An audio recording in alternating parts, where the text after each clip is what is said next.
Snehalaya silks.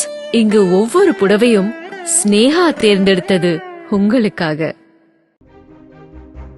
தாய்ப்பால் குடிக்கும் குழந்தைகளுக்கு நெஸ்லே நிறுவன தயாரிப்பான செர்லாக் கொடுப்பது இந்தியா போன்ற நாடுகளில் வழக்கத்தில் உள்ளது.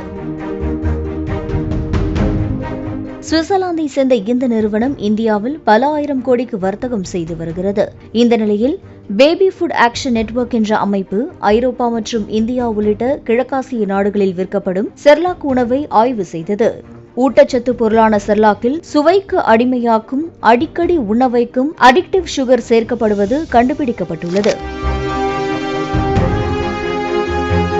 அதேவேளையில் நெஸ்லேவின் முக்கிய சந்தையான பிரிட்டன், ஜெர்மனி போன்ற நாடுகளில் விற்கப்படும் செர்லாக்கில் அடிக்டிவ் சுகர் சேர்க்கப்படவில்லை.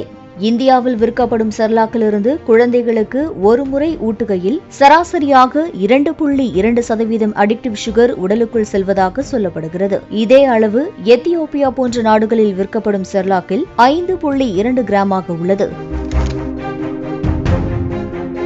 இப்படி நாட்டுக்கு நாடு இரட்டைத்தர கட்டுப்பாடு பின்பற்றும் செர்லாக்கை தயாரிக்கும் நெஸ்லே நிறுவனத்துக்கு உலக சுகாதார அமைப்பு கடும் எச்சரிக்கை விடுத்துள்ளது. குழந்தைகள் குண்டாக மாறுவதற்கும் இளம் வயதிலேயே சர்க்கரை நோயால் பாதிக்கப்படுவதற்கும் இதுவும் ஒரு காரணம் என்று கூறப்படுகிறது.